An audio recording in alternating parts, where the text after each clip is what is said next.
I tend to not EQ my kicks ever. I think sample selection is particularly important for kicks because they're a kind of a unique instrument, and it's tough for me to explain why right now without getting into too many details that really don't matter. But they get a lot of their overall tonality from many different frequencies. Like you'll get that thump, that bump, and that grumble from the low end, but it's got a lot of high end resonance, and you can notice it if you ever just take an EQ and EQ out the high end on a kick. It's going to sound way different.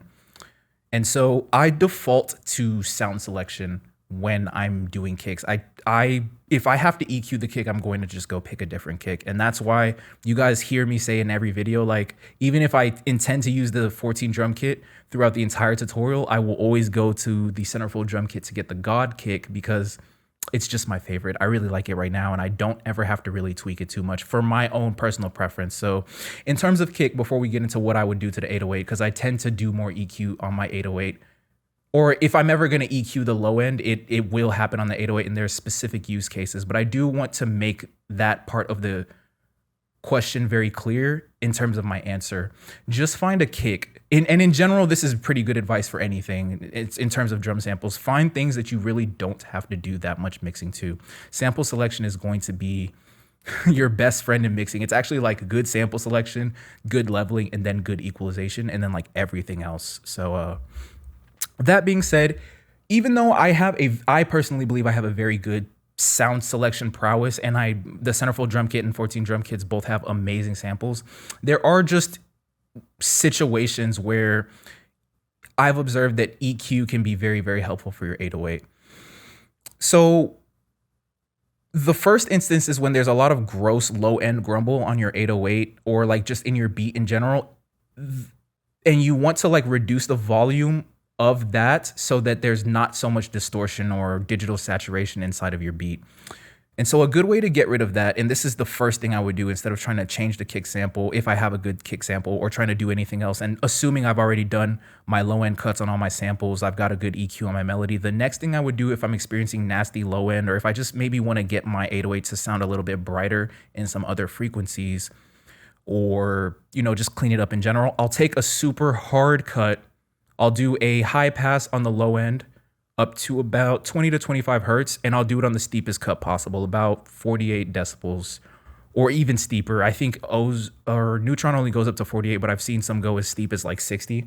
So I'll just do the steepest cut. Well, maybe not. I probably wouldn't do a 60, but like a 48 is really good on that just very low end, because it's almost like it's non-audible. You can't really hear what's going on, and as we discussed last week, it's going to free up a lot of space, or what's a better way to say this?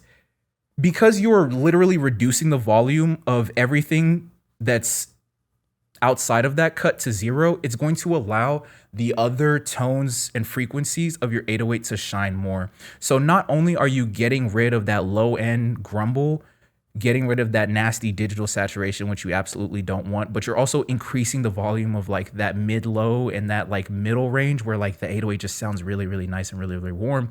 And you'll notice that if you do this cut, you will have to reduce the volume of your 808 because it's going to increase the overall loudness of it, because you've forced all that volume to different frequencies, whereas before it had to give up a lot of that volume from those frequencies in order to also push out that gross low end, which is like, not only is it damn near inaudible, but because it's being forced out at such a low frequency, it's going to like automatically cause saturation that we don't want.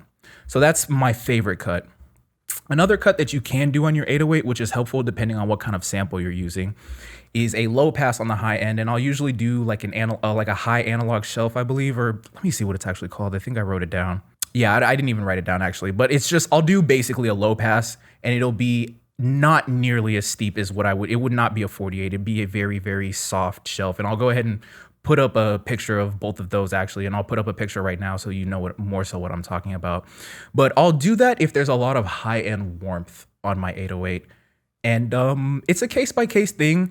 And a lot of times you might actually want that high-end warmth on your 808s for whatever reason. I find myself liking that from time to time. But the reason that I might do that if I'm getting gross like resonance or just nasty high-end artifacts from my 808 is because I don't want it to interfere with my melody because my melody is doing enough of that already. Or the other thing is that the more melodic elements you add to your beat, the more you have to consider how that's going to affect the artist, because the more melody you add, the less creative they can be.